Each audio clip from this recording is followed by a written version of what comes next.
Barakatah Yahweh, Bahashem Yahushai, Bahashem Rachakodash. Welcome to another live lesson. The name of this one is The Trial of Your Faith. And pretty much this lesson was inspired by a comment that a brother left on this video here, various topics, 9/26/2022. And the brother is 2nd Ezra 6 and 9. And he said, Shalom, Elder Apostle Uriam Lab. He actually spelled my name right. Inside joke. I appreciate all your labors for the body. Barakatah Yahweh Bashem Yahushai for that. Could you, Babakosha, do a lesson? Babakosha means please. Do a lesson on our faith being tried. I've been doing the work for 3 years, and I'm going through the biggest trial of my faith since I've come into the knowledge. And it's a lot to bear, and I'd benefit to hear exhortation from an elder who's been tried by the Lord before the water elder. And pretty much, the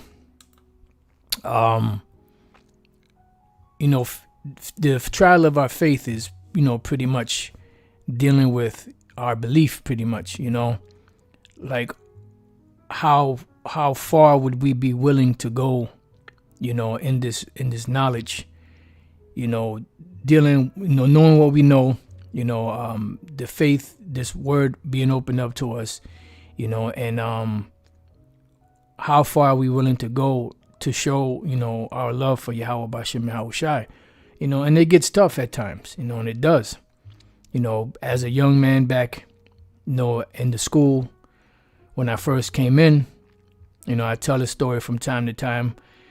I had a hard way to go because, I was very light, and you had certain individuals giving me the side eye and all this stuff. And it didn't feel very good, and then Satan comes, plagues you in your dreams, and, puts all kind of stuff in your mind.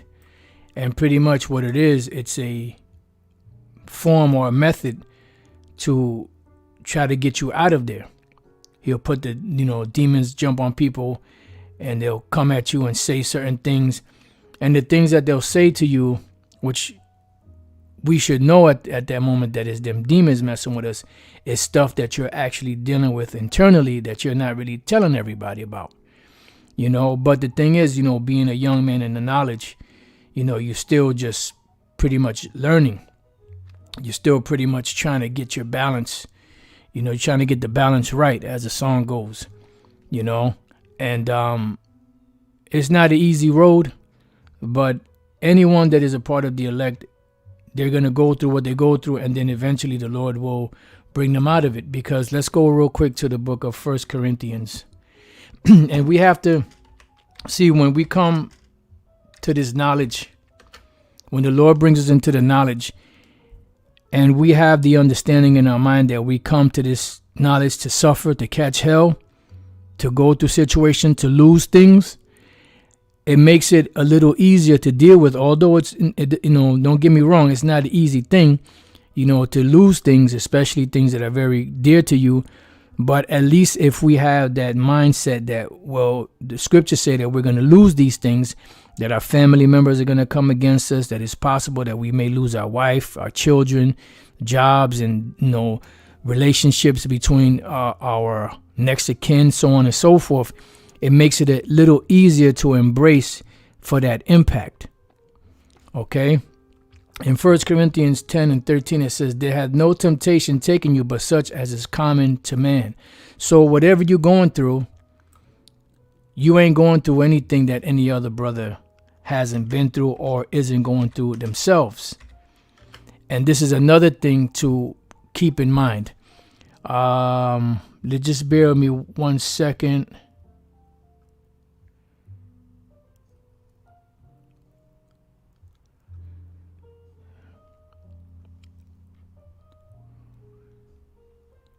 Let me just try it this way.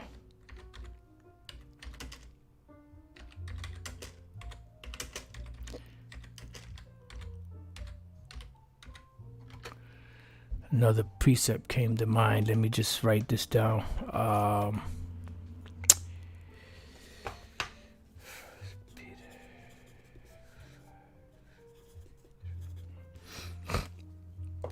Okay.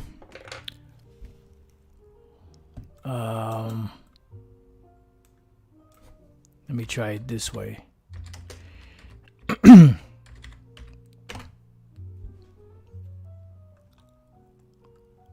Okay, this is gonna be a little harder, but here we go. Oh, so that is the one. Okay, so you know what? Let me go to it because that's the one that came to mind.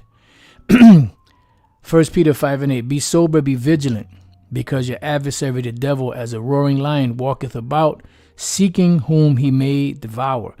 Because what we have to understand, first and foremost, what we have to understand is that this battle that we're fighting is a spiritual battle. It's not a physical battle. And how do we fight these spirits? How do we fight this spiritual battle? By using the weapons of the scriptures of the Bible that the Lord has provided for us to fight them. You know, like back in the days when I was going, you know, because I was going through that Edomite demon, it's a whole story behind it. I'm not going to bore you with the details, but the bottom line is, that was something that was coming at me. And the scriptures say, the scriptures, that's our defense, as it's going to say here. Matter of fact, let me read this and then I'll finish it up. Ephesians 6:10. Finally, my brethren, be strong in the Lord and in the power of his might, which is what? His word. So what used to get me through, was the word. Like Daniel 12:10, none of the wicked shall understand, but the righteous shall understand. The scripture in Ezekiel 44, that the Lord is not going to allow any heathen to come into his sanctuary. So scriptures like that would comfort me, even though I was going through what I was going through. But that gave me an anchor to hold on to, and reflecting back now, I didn't bring myself into the knowledge. I didn't stumble into the knowledge. The Lord brought me into this, not me. I know I was called, into this knowledge because this was the furthest thing from my mind that I wanted to do. Now, I don't know if I'm chosen, but I'm, to the best of my ability, giving diligence to make my calling and election sure. So that's pretty much where I'm at. So, thinking along those lines, you can use that as an anchor to hold on in this truth, because a lot of times when individuals come into this knowledge and they're not tried, a lot of times they're not right. And that's why you see young men flying with the knowledge, almost like they hovering in the air. They're on fire. They're doing 1,000 videos, and they're just, every time you see them, they're just spitting that fire, boom, boom, But meanwhile, in their personal life, they're not suffering anything. So it's easy to be on fire when you ain't going through things. But when you're going through things, when you're going through these trials and you're going through these tribulations and these tests, what you going to do? You're going to continue to teach my word, I'm just painting a scenario, or you're going to fold, And that's really when, as they say, the proverbial, the rubber meets the pavement. That's when the rubber meets the pavement. When you're put in those situations and the Lord still gives you the spirit and the resolve to continue on, then, you're in the fight.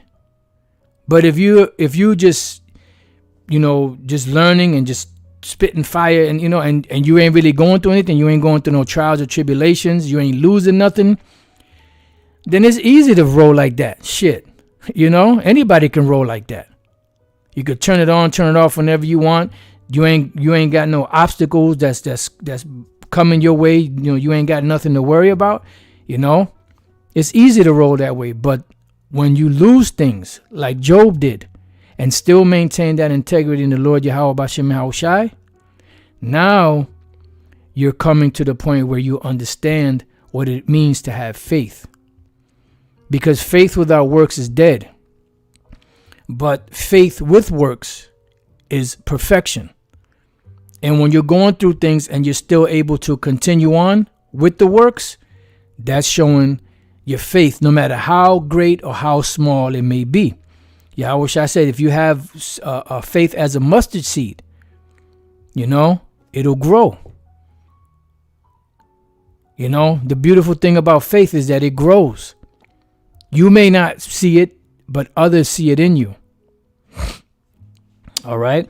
It says, put on the whole armor of the Most High, that you may be able to stand against the wiles of the devil, because these are wiles of the devil, them thoughts that come into our minds, demons jumping on people, women leaving brothers, being in certain situations, losing your children, whatever the case may be.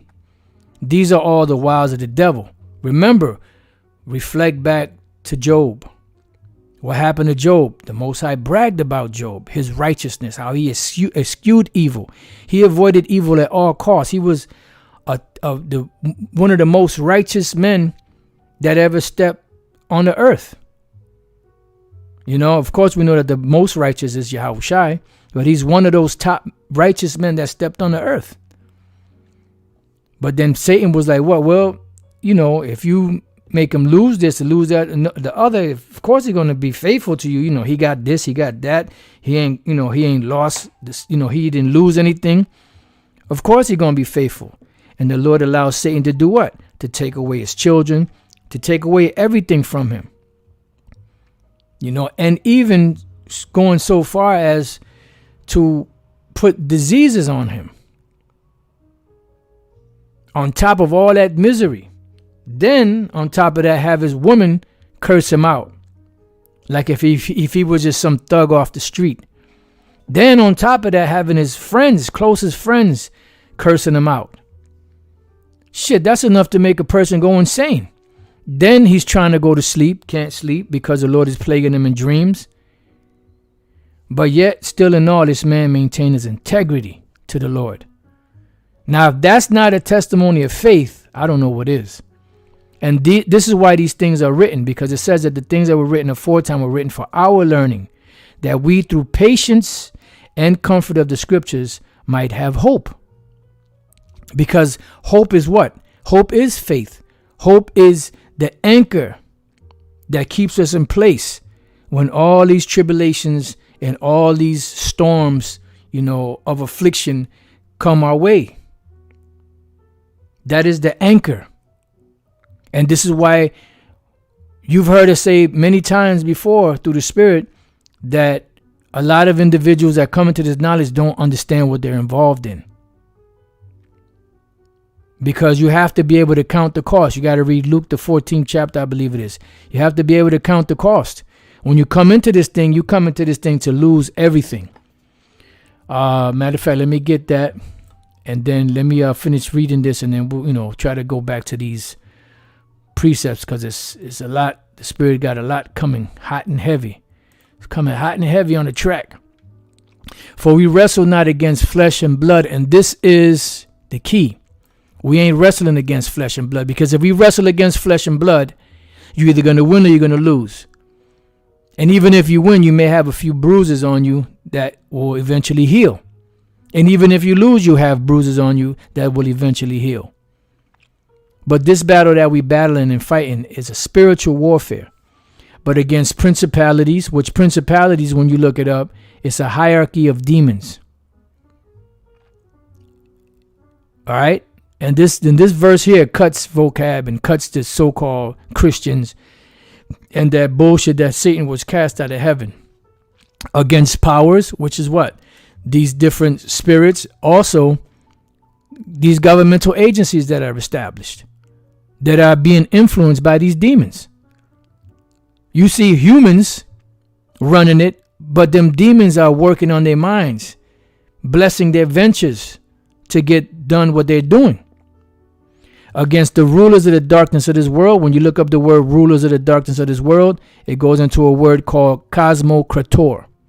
Cosmos is an organization. Krator is workers or rulers. So the rulers of the darkness of this world goes into who? These top witches that are ruling the international banking families that don't make any moves unless they consult with their witches and warlocks. See? They have a priesthood on the left-hand side.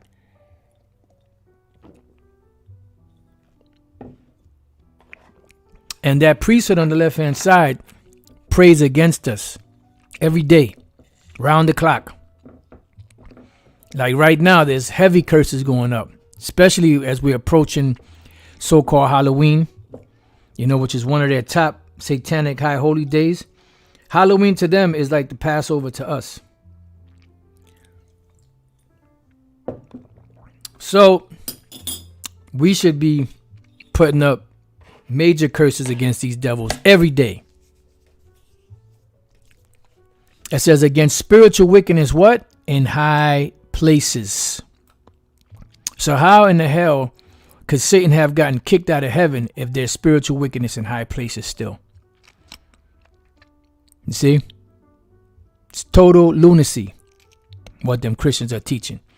And it goes on. You can read the rest of it. This is a very good chapter to read, especially when you're dealing with situations, the trying of your faith and different things of that nature. Because this gives you everything that you need, every ingredient, every instruction that you need to be able to, hunker down in place. So when we go to Ecclesiastes 2:1, it says, my son, if thou come to serve the Lord, prepare thy soul for temptation. And what is that?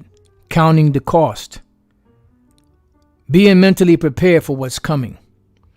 So that way when it comes, the impact will still be the same, but at least you can embrace for it mentally. You see? Set thy heart aright and constantly endure. And how do we set our heart aright? By this truth, by these scriptures. By applying the things that are in there to the best of our ability. And make not haste in time of trouble. So when we find ourselves in these situations, throw them up. Throw them hands up. Throw them prayers up. Throw those supplications up. Throw them tears up. Whatever it takes. Whether you're fasting, whether you're in tears, praying to the Lord, whatever the case may be. The scriptures say, cast thy burdens upon the Lord. Just throw them up. Throw them up into the air. That Lord willing, they pierce the clouds, they pierce through the heavens and pierce into the Lord's ear, and then he grants us our petitions. It says, cleave unto him and depart not away. Why? Because in the cleaving to the Lord, in the fear of the Lord, there is great reward. It says that thou mayest be increased at thy last end, and that's what it is. Being increased at our last end. The brother put it up, Psalms 55:22. Barak Tehal Bashem El Shai. That thou mayest be increased at thy last end, and that's it. Because following these instructions to the best of our ability has great reward. Because it equips us spiritually in our inner man with the substance that we need to fight. And trust me, faith is going to be needed by the boatloads, by the tons, by the having it stacked in warehouses for the times that are coming. And you see that everything is falling apart. The whole that too, but the whole economic system of the world is pretty much imploding within itself. And they got this big broad band-aid painted to where it seems like things are going back to normal, but that's only for the ones that don't know what's going on, because it's going to broadside them. They're not going to be ready. It says, whatsoever is brought upon thee, take cheerfully. Why? Because the scripture said that who the Lord loveth, he chasteneth and rebuketh often. So if you're not going through anything, then that means the Lord ain't chastising you. He ain't rebuking you. And the scriptures say in Hebrews 12, if you go without that chastisement, then you're bastards and not sons.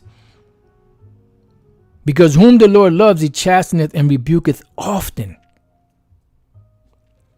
It says, and be patient when thou art changed to a lower state, because we are in a very low state.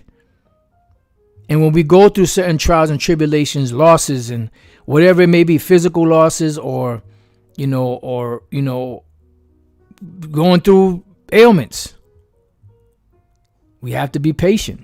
And the word patient means to suffer. And when you're patient, you got to go somewhere and you're sitting at the light, patiently waiting for the light to change.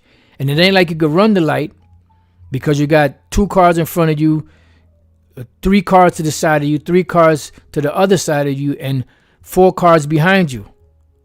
So you have to patiently wait for that light to change in order to go. So be patient when thou art changed to a lower state, for gold is tried in the fire. And acceptable men, not just any man, acceptable men in the furnace of adversity. This is where as I say, the Lord is separating the boys from the men. And that's pretty much what we're going through. You got to remember, we ain't just learning this just to go out there and curse Esau out. We're going through rigorous training of becoming the next future rulers, which to the world is laughable because of the condition that we're in. But we're going through the basic training of the Lord to be established as the next world rulers underneath Yahushai. You have to really meditate upon that. Underneath Yahweh Bashem Yahushai, we're going to be the shot callers. Getting things done, setting things in order, giving the orders, having slaves underneath us. Because when you're a young man, and the hormones are jumping, real hot and heavy, damn, I can't wait for them 7 women. But as you progress in this truth and your understanding starts to broaden, that's the last thing on your mind. You're mostly focused on deliverance, getting the hell out of here, and ruling, having slaves and servants.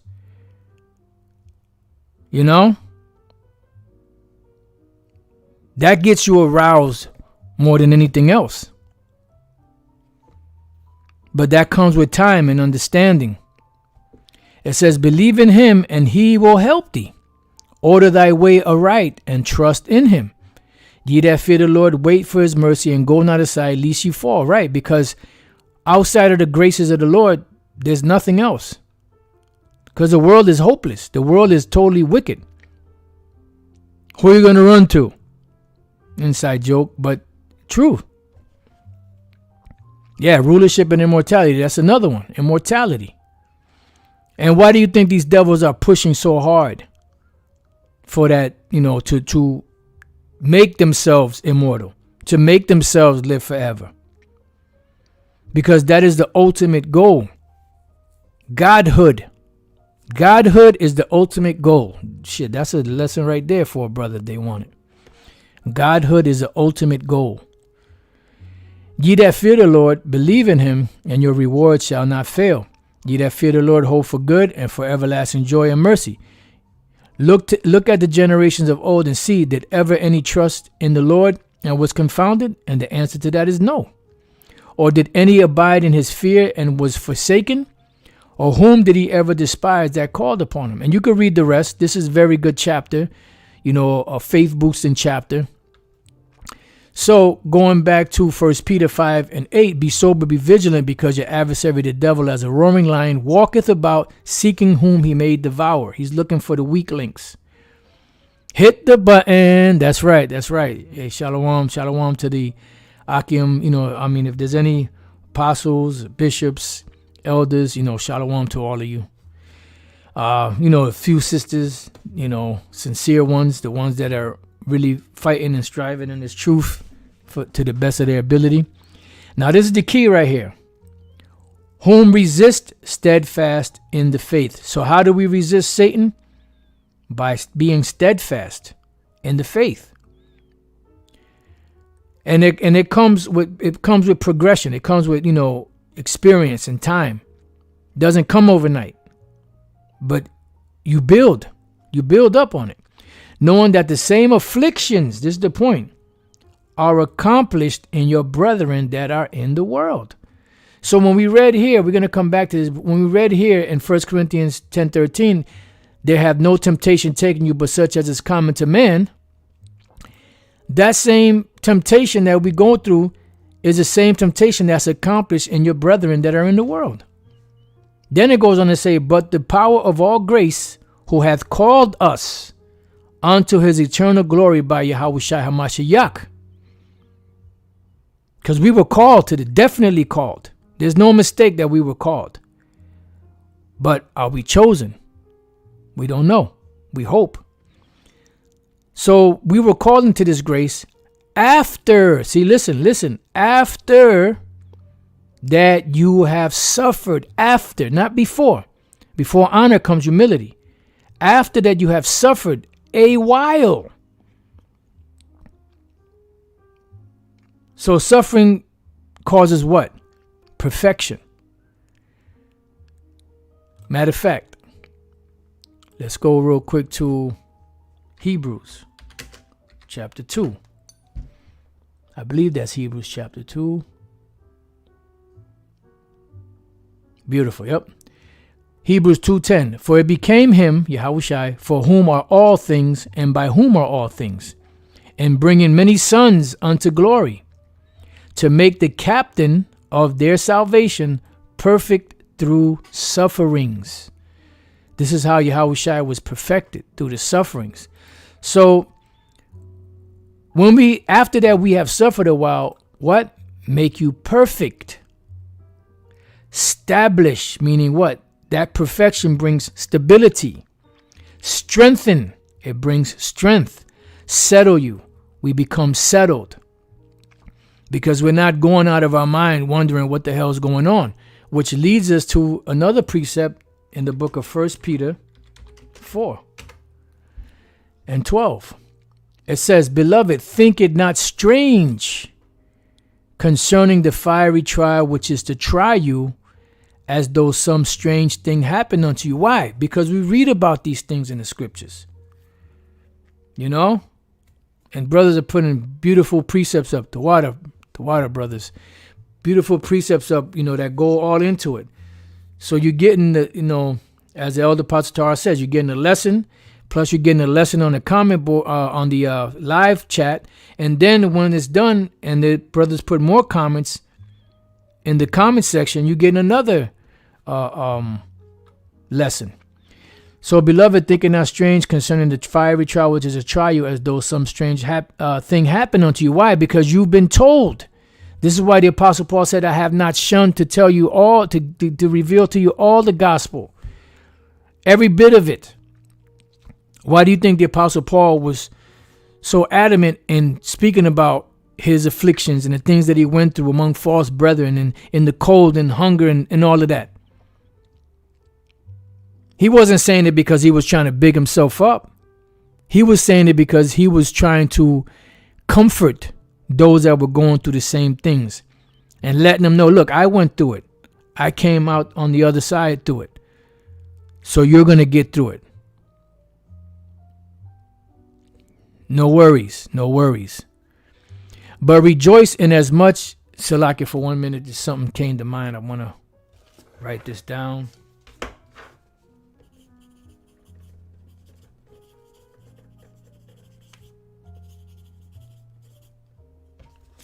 Okay.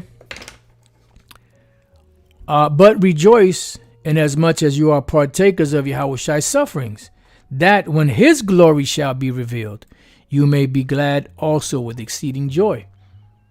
That's why I said, because you have kept the word of my patience, I also will keep thee from the hour of temptation which shall come upon the whole world to try them.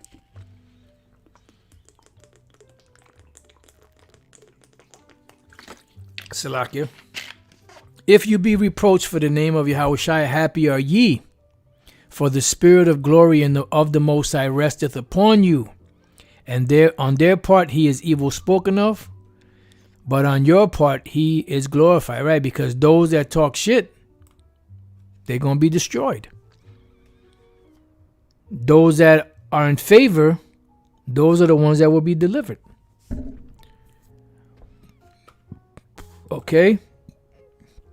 So let's read this in 1 Corinthians 10:13. There hath no temptation taken you but such as is common to man. But the Most High is faithful, who will not suffer you to be tempted above that you are able. And the elder Bishop Ainap, a couple of years back, he had told me that when I was teaching in the school in Connecticut, he said, one time I said, when you're going through tribulations, trials and tribulations, don't ask the Lord to take it away from you. Ask him to give you the spirit to deal with it. And he told me that I had said that in the class. And it's true. Even Apostle Gabar, every once in a while he quotes Bruce Lee, where he says, ask not for an easy life, but ask for the ability to deal with a hard life, something along those lines. It says, but will with the temptation also make a way to escape, that you may be able to bear it. You see? And I had wanted to look up this word strange in 1 Peter 4:12. The word there is zenitzo, where it goes back to xenos, which is like strange or a stranger. It says to receive as a guest, to entertain hospitably, to be received hospitably, to stay as a guest, to lodge, to be lodged, to surprise or astonish by the strangeness and novelty of a thing. To think strange, be shocked. Are you shocked? So we can't be shocked. It's not always easy, but somehow, some way, the Lord is going to make a way for us to get through it. Yep, the brother said one of my favorite quotes by Bruce Lee. Yeah, that's right. Bruce Lee was not just a warrior. He was a mental warrior too. And those are the deadliest warriors, the ones that are mentally capable and physically capable. That's what when you watch the movie Braveheart, when William Wallace was a boy and his father got killed and his uncle Argyle came to get him. He said, did you listen to the, I forgot how he called it, the eulogy, but I forgot exactly how he said it. And William Wallace, as a little boy, he said, it was in Latin. He said, you don't speak Latin? He said, well, we will remedy that. And then William Wallace was looking at the sword and marveling, like his eyes, looked at it and he's like, wow. And then he said, first, I will teach you to use this, which he pointed to his head. And then I'll teach you to use this. And he pointed to the sword. And this is why when he was brought, before that, the queen, well, she wasn't a queen yet, but when he was brought before her, her advisor spoke to her in Latin. And he called him a barbarian. And he came back in Latin and said, I ain't no barbarian. And he looked at him, and they both looked at him like, oh, shit, like, how the fuck are you speaking Greek? Inside joke. And then he said, oh, you prefer in French, And he blew their mind because they looked at him as a savage. But a warrior is the deadliest when he's a mental warrior and a physical warrior. All right, so enough of that. So let's go from there. We dealt with the fiery trial, which is to try you as if though some strange thing happened unto you, right? Now let's go to Isaiah 48:10. This is one of my favorite precepts. Isaiah 48:10. Behold, I have refined thee, but not with silver. I have chosen thee in the furnace of affliction. So there's a furnace of affliction. And why is gold brought through the fire? To remove the impurities. Why do we go through the fire? To remove the impurities, to become refined. You don't become refined just because you will it or you want it. There has to be a process. Tazarap. To smelt, refine, test. See? And these are the tests. Purge away. All right, so let's see what else we got. Let's go to James. Let's see what we got there in James. James 1:1. It says, James, a servant of the Most High and of the Lord Yahushua, to the 12 tribes which are scattered abroad, greeting. Yeah, because this is a message to all the tribes. My brethren, count it all joy when you fall into diverse temptations. And that's what we're going through, diverse temptations. It says, knowing this, that the trying of your faith worketh patience. See? So when we get tried and go through that, it works patience. Because a lot of us lack patience. And they say patience is a virtue, which it is. It says, but let patience have a perfect work, that you may be perfect and entire, wanting nothing. Why? Because we're being equipped. Every time we go through situations, we're being equipped with the things that we need in the spirit for the times that are coming. Because the times that are coming are going to be very uncomfortable. All right, jumping down to the 12th verse. Blessed is the man that endureth temptation, for when he is tried, he shall receive the crown of life, which is what? Salvation, which the Lord hath promised to them that love him. Let no man say when he is tempted, I am tempted of the Most High, for the Most High cannot be tempted with evil, neither tempteth he any man. No, he doesn't. He don't tempt you with evil. He'll try us. But the tempter is the one doing the tempting. Rebuke the tempter. Hit the button. But every man is tempted when he is drawn away with his own lust and enticed. Then when lust has conceived, it bringeth forth sin, and sin, when it is finished, bringeth forth death. Right. So let's go to 1 Peter chapter 1 and verse 6. It says, wherein you greatly rejoice, though now for a season, like and subscribe. Wherein you greatly rejoice, though now for a season, if need be, you are in heaviness. Through what? Heaviness through manifold temptations. Do you know what manifold means? Many folds, many forms. Manifold. Poikilos. Of various colors, variegated, of various sorts. See? Many different ways.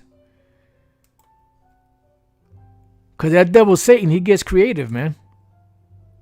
Remember, he's the son of the Most High.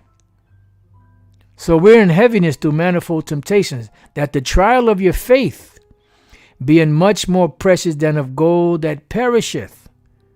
Why? Because this is what's going to be needed heavily in these times. Though it be tried with fire, might be found unto praise and honor and glory at the appearing of Yahushai, whom having not seen you love. And how do we know we love the Lord? Is it just, yeah, I love the Lord? No. We know we love the Lord by our actions, by the spirit that the Lord gave us to be able to go forward no matter what. Through the hard times, through the ups, through the downs, in good times and bad times, in sickness and in health. In whom, though now you see him not, yet believing, you rejoice with joy unspeakable and full of glory. Why? Because we know that he's coming soon. We see all the signs. Like the scriptures say, we behold him in the open glass. From glory to glory.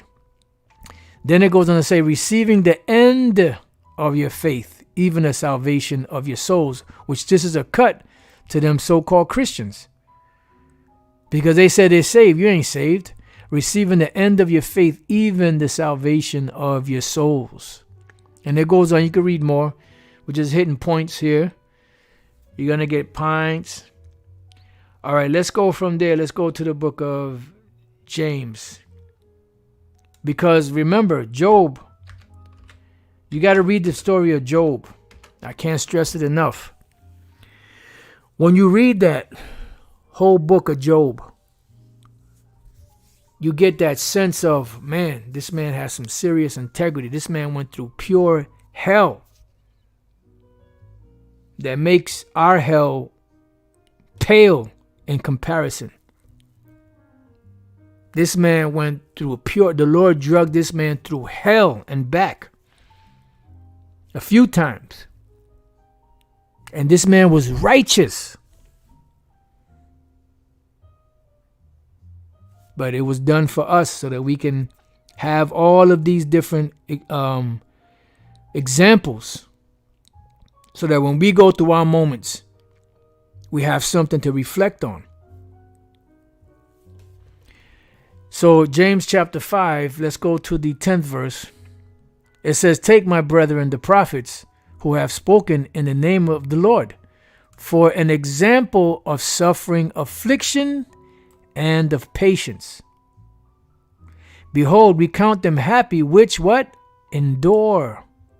Why? Because at the end of that trial, at the endurance of that trial comes what? Reward. He that endureth to the end, the same shall be saved. You have heard of the patience of what? Of Job, and have seen the end of the Lord, that the Lord is very pitiful and of tender mercies. Because after all of that this man went through, he lost his children. He lost his wealth. He lost everything. Even his wife, she came against him. But at the end of it all, he got it all back double. And it said that his daughters were the most beautifulest daughters in that region. So the Lord blessed this man immensely. Because Job said, which Elder Apostle Gabbard is the first time I heard it years ago. He always used to quote that scripture, "Though he slay me, yet will I maintain my integrity." Up early in the morning. Today was a good day. No, that was I think that was the one dealing with my homies or whatever, dead homies or. All right, so yeah, we know a few things about a few things too. Like in this video here, right? There was this dumb skeezer. She said, "Ta viejo tú ya." In other words, and she spelled the viejo wrong. It's supposed to be a V, not a B. In other words, she's saying you're already old. Yeah, but I was young at one time. I once was young, but now I'm old. So what?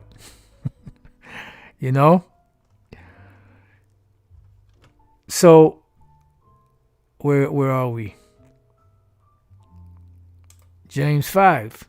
That the Lord is very pitiful and of tender mercies. Yeah, so the Lord is going to reward us if we maintain to the end.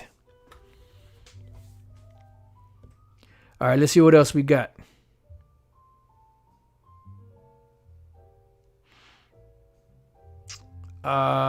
You know what? I'm going to bring this last precept out that I have on the list, because this is very important for the times we're coming into. We're about to, skeezer, that's right.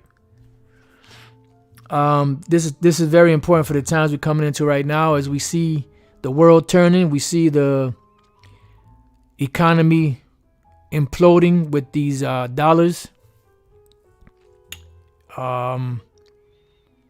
We see the infrastructure in place for the next phase of these devil's steps, which is the MOTB, which is the CHIP, which is a digitalized world.